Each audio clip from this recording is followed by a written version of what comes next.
In the top stories, Police High Command moves to contain first confirmed COVID-19 case among staff. Antigua and Barbuda announces new incentives for vaccinated persons, and China on alert amid new COVID outbreak in the south. Hello and welcome to the ZIZ Midday Newscast. Today's Friday, June 11, 2021. I'm Jason Davis. Nationally, this week, the High Command of the Royal St. Christopher and Nevis Police Force was notified of the first confirmed case of COVID-19 among staff. According to a statement, the individual is a civilian that works at police headquarters and was immediately placed in isolation. The person is in a stable condition and is being supported and monitored. Following the advice of the authorities from the Ministry of Health, several other members of staff were quickly placed in quarantine in an effort to contain the situation. These persons have been tested and their first test results have all returned negative. Commissioner of Police Hilroy Brandy wants to assure both the police force staff and the public that the High Command is taking all of the necessary precautions to prevent the spread of the virus and will continue to closely monitor the situation as it unfolds. He wishes the individual a quick recovery and hopes he or she is back to full health soon. Commissioner Brandy has reminded employees of the importance of wearing their masks, sanitizing their hands, and maintaining the recommended social distance as much as possible while at work and away from work. To date, more than 72% of police officers and several members of civilian staff have been vaccinated. As a result of the situation, persons are asked to make all non-emergency reports and inquiries to the Bastille Police Headquarters by telephone or email rather than in person if possible. The headquarters can be reached by dialing 465-2241, and for emergencies, you can always call 911. The St. Kitts and Nevis Bankers and Financial Services Association has announced that in response to the new curfew hours, banks' operating hours are being adjusted. According to a statement issued on Thursday, effective Friday, June 11, the Bank of Nevis Limited, St. Kitts Nevis Anguilla National Bank, TDC Financial Services, and Republic Bank will be open Monday to Friday, 8 a.m. to 2 p.m. until June 21. CIBC First Caribbean International Bank will continue to operate Monday to Thursday 8 a.m. to 1 p.m.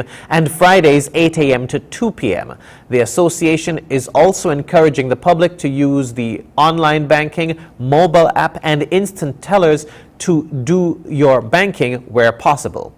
The new banking hours follow restrictive measures announced on Tuesday night by Prime Minister Dr. the Honorable Timothy Harris, which encouraged persons to use online alternatives for shopping, etc., to help curb the spread of COVID-19.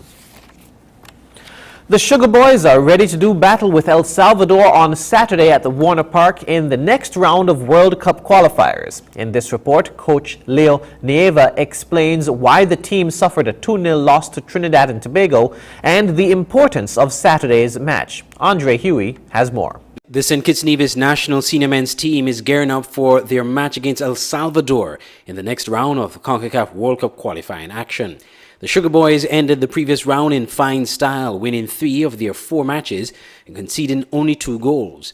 Though losing their latest match to Trinidad and Tobago, the team did enough to be one of the first teams to qualify for the next round, scoring 8 goals in all matches in the process.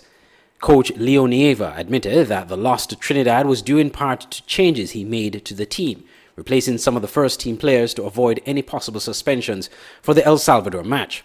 Players like Keithroy Freeman, goalkeeper Jelani Archibald, and Thrizen Leader were replaced because they got yellow cards in their match against Guyana last week. If they had picked up yellow cards in the Trinidad match, they would have automatically been suspended for their next game against El Salvador. Coach Nieva opted for the younger, promising players instead, which gave them valuable experience. Specifically about the game, Trinidad and Tobago, they play better than us. They impose themselves physically and technically. They deserve the win, but also it was a good exercise for us because it's the first time that the opponent score against us, and then we can use 2 or 3 different tactical formation to test. Also, we still give opportunities for every single player. So this game against Trinidad and Tobago came like a excellent training for us. He is anticipating the matchup against El Salvador. In terms of football, we hope a beautiful and good game because, El Salvador, they have a different style of football, completely different of Trinidad and Tobago, of Guyana. They are from Central America. They try play beautiful football, uh, quickly football, keep the ball on the ground like a South American football. Also is good for us because I have shown now that St. Kitts and Nevis, we are change a little step by step our style, and then we come into play also more beautiful. So we hope we win. We believe that, and I hope next week we have very good news for the country. St. Kitts and Nevis will play El Salvador in a home and away series, the home match being Saturday at 4 p.m. at the Warner Park. The return leg will be played on Tuesday, June 15th. With favorable results, St. Kitts and Nevis would progress to the final round of FIFA World Cup qualifying action, the Octagon stage, which already has 5 teams awaiting the 3 winners of this round. Those 5 teams are Costa Rica, the USA, Jamaica, Mexico, and Honduras. Regionally, the health minister in Antigua and Barbuda has announced that the cabinet has agreed to more incentives for vaccinated people. In addition to an 8,000 square foot plot of land to be raffled, cash is now included. ABS News tells us more. It is clear that the government is intensifying the efforts to encourage more people to get vaccinated. A week ago, the government announced that a lucky individual will receive a plot of land valued at over $68,000 for free. And now cash is up for grabs, as Information Minister Honorable Melford Nicholas announced on Thursday.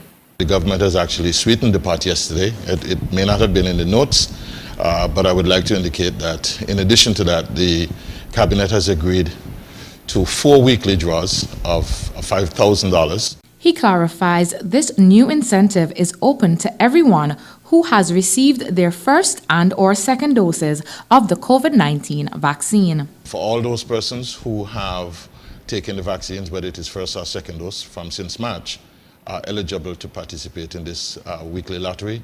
There will be 4 such lotteries, and this is a part of encouraging and enhancing the favorability of persons coming forward and taking the vaccines. The minister explains how people will be eligible for these lotteries. You would be aware that all along the Ministry of Health, with support from the Ministry of Information, would have been compiling the digitized information. And so this single database that the Ministry of Health has at its disposal will allow it to be able to ensure that everyone who has taken the vaccines are in fact covered in these lotteries going forward. Minister Nicholas says that the draw is scheduled to begin hopefully Friday, 18 June 2021. Shanikisha Francis for ABS News.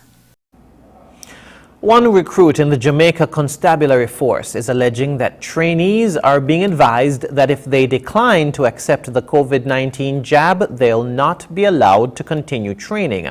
Meanwhile, one senior official in the JCF has sought to denounce these claims. CVM News has this report.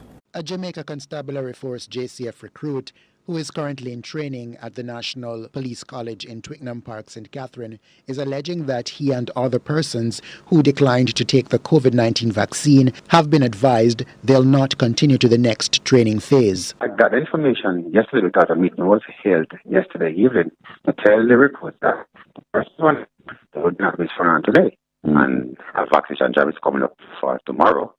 If they want to swear on, I have to take the vaccine tomorrow. Okay, which is Thursday. Yeah, and they will select the next day after tomorrow. However, senior communications strategist in the JCF, Dennis Brooks, is refuting the allegation. It is absolutely untrue to suggest or even imply that anyone is being forced to take the vaccine by the Jamaican Constabulary Force. No one has been forced to take the vaccine. Brooks also says the protocols mentioned relate to recruits in training. Now, I can tell you that since we have resumed training during the pandemic, training has had to be paused several times because of COVID-19. I can also tell you that because of the pandemic, we have lost many weeks because we have to put people into quarantine before they can be introduced to training, because we're trying to create a bubble that is safe. He says vaccination is just one option and the training must continue. He notes the position taken was deemed necessary as the force could not afford to miss key targets as it seeks to expand and tackle crime locally. Javin McLean, CVM Live. Internationally, Chinese health officials are on high alert amid an outbreak of new COVID-19 cases in its southern Guangdong province. Strict travel restrictions have been imposed as mass testing is being ramped up, but many patients there have already received at least one dose of China's COVID-19 vaccine, raising questions about their efficacy. Al Jazeera's Katrina Yu reports. Strict lockdowns of infected neighborhoods, travel restrictions, and the mass testing of entire cities. Chinese authorities have returned to the pandemic control strategies of last year as the southern province of Guangdong, home to 120 million, battles the country's most serious outbreak in months. It's essential to take the most resolute, the most decisive, and the strictest measures to control gatherings and travels in high-risk areas to block the spread of the epidemic. Dozens have tested positive with the Delta variant of COVID-19, a highly contagious form of the virus first detected in India. 30 million people in the region have been tested since May. Police have detained 6 people for breaking virus prevention rules. Officials say the outbreak has been traced back to a woman living in the provincial capital, Guangzhou. Food and entertainment venues there have been ordered to close. Those wanting to leave the city must produce negative virus tests taken within 48 hours. The neighboring cities of Shenzhen, Foshan and Maoming are also on high alert. Experts say it's the first local test of Chinese vaccine efficacy. Concerns were raised after port workers who were already vaccinated caught the virus. The virus keeps evolving, so the older versions of the vaccine are maybe not very effective for this new strain. But we are not saying the vaccine is useless against the Indian strain. None of the infected people became seriously ill. The protection isn't perfect, but you can't say they are not working. In Bahrain, a new wave of infections has prompted authorities to offer booster shots of the Pfizer vaccine to some who have already received 2 doses of China's Sinopharm jab. Vaccines by Sinopharm and Sinovac have been approved by the WHO. Chinese regulators have given 5 vaccines the green light locally. Children as young as 3 can now receive jabs in emergency circumstances. 800 million doses have been administered nationwide so far. Elsewhere in China, it's business as usual, except for international travel. China's borders remain mostly closed to foreigners. Beijing is under pressure to vaccinate most of the population and ease restrictions before the beginning of the Winter Olympics next February. Katrina Yu, Al Jazeera, Beijing. And now for the weather. Present weather is cloudy with dust haze. Winds are a light breeze of 5 miles per hour from the northeast. The temperature is 29 degrees Celsius or 85 degrees Fahrenheit. Seas are moderate with waves of 3 to 4 feet. The weather forecast for St. Kitts and Nevis says today will be cloudy and hazy with a 60% or moderate chance of showers, and tomorrow will be partly cloudy with a 30% or a low chance of showers. Sunset today will be at 6:45 p.m., sunrise tomorrow at 5:36 a.m. And that brings us to the end of the ZIZ Midday Newscast. Join us this evening for these stories and more in detail. Thank you for tuning in. I'm Jason Davis.